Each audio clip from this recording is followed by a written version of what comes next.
వార్షికోత్సవ సందర్భంలో పురాణపేటకు సందర్భంలో ఆలయ మిత్రులు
భాగంగా అమ్మవారి యొక్క దర్శనం చేసుకొని పూజలు నిర్వహించడం జరిగింది. లోక కళ్యాణంగా 1962 నుంచి నేటి వరకు, అంటే నాడు కలరా నుండి నేడు కరోనా వరకు కూడా ఈ జగిత్యాల పట్టణాన్ని కాపాడిన తల్లి శ్రీ లోకమాత కోటమ్మ తల్లి దినదినం అభివృద్ధి చెందుతూ అనేక మంది దాతలతో ఈ యొక్క ఆలయం అభివృద్ధి జరుగుతుంది. అదేవిధంగా ఈ యొక్క అంటే ఈ గ్రామదేవుడు కనుక ఈ జగిత్యాల పట్టణం మరియు పరిసర ప్రాంతాలంతా సుఖశాంతులతో ఆనందంగా ఉండాలని ఈ ఉత్సవాలు నిర్వహించడం జరుగుతుంది. ఈ యొక్క ఉత్సవాల్లో అనేక మంది మహిళలు భక్తులు అందరూ కూడా పాల్గొని అమ్మవారి యొక్క ఆశీస్సులు పొందరు. దానిలో భాగంగా ఈ రోజు మన శాసనసభ్యులు సంజయ్ గారు కూడా పాల్గొని అమ్మవారి యొక్క ఆశీస్సులు పొందిరు. ఈ యొక్క ఉత్సవాల సందర్భంగా వారు ఒక 2 నిమిషాలు సందేశం ఇస్తారు.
ఓం భవానీ సహితం నమామి ఆనంద కర్పూరమంగళ నీరాజనం ఏకం నమస్కయామి మహాలక్ష్మి లోకమాత సమేత అనుగ్రహ సంపూర్ణ ఆరోగ్య ఐశ్వర్యాభివృద్ధం భగవాంచార్థ ఫలసిద్ధిరస్తు బోలో లోకమాత పోతమ్మ తల్లికి వందే మాతాకి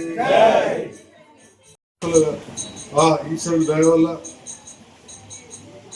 ఈరోజు మానవ సేవని మాధవ సేవగా భావించి ఒకవైపు అందులో కావచ్చు ఈ ప్రాంతంలోని ప్రజలకు సేవ చేసే విధంగా ఆ శక్తిని ఇస్తున్న అమ్మవారికి నేను శిరస్సు వంచి పాదాలకు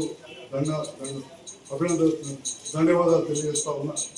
శిరస్సు వంచి అమ్మవారి పాదాలకు ధన్యవాదాలు తెలియజేస్తూ ఇదే విధంగా సేవ చేసే అవకాశాన్ని ఇచ్చిన రోజులు కూడా సేవ చేసే దాంట్లో నాకు సహకరిస్తున్న మిగతా అందరికి కూడా హృదయపూర్వక ధన్యవాదాలు. ఈరోజు ఈ కార్యక్రమానికి నన్ను తీసుకొచ్చి ప్రెసిడెంట్ చేసుకోవాలని చెప్పి మరీ పర్టికులర్గా చెప్పిన జ్ఞాపకం చేసిన వైస్ చైర్మన్ గారికి, జగన్ గారికి, రామ్ గారికి, అనిల్ గారికి, రుచిద్రాత సార్ అందరికీ, బట్టపల్లి గారికి పేరు పేరున చాలా మంది ముఖ్యులు పెద్దలంతా పెంచినట్టు అందరు కూడా విషయంలో చెప్పు సంబంధించిన బాధ్యులు కూడా ఉన్నారు.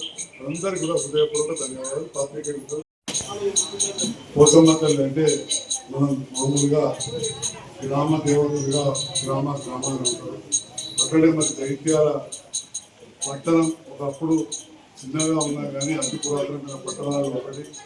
ఇక్కడ చరిత్ర చూస్తే అవన్నీ తెలుస్తాయి.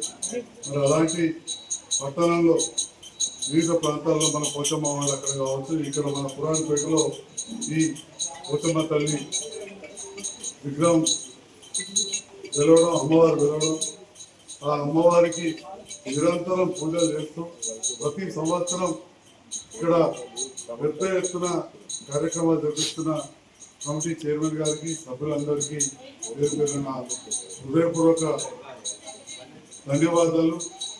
వారందరికీ కూడా ఈ అమ్మవారి ఆశీస్సులు ఎలవెల్లా ఉంటాయి. ఎందుకంటే భగవంతుని నమ్ముకున్న వాళ్ళు ఎవరు కూడా చెడిపోరు. ఆధ్యాత్మికత అనేది ప్రతి వాళ్ళలో ఉండాల్సింది. పెద్దలు మా సీనియర్ ఆరోపి గోపాల్చారి గారు ఎప్పుడు కూడా నన్ను పిలుస్తూ ఉంటారు. నాకు కూడా రమ్మని చెప్పడం జరిగింది.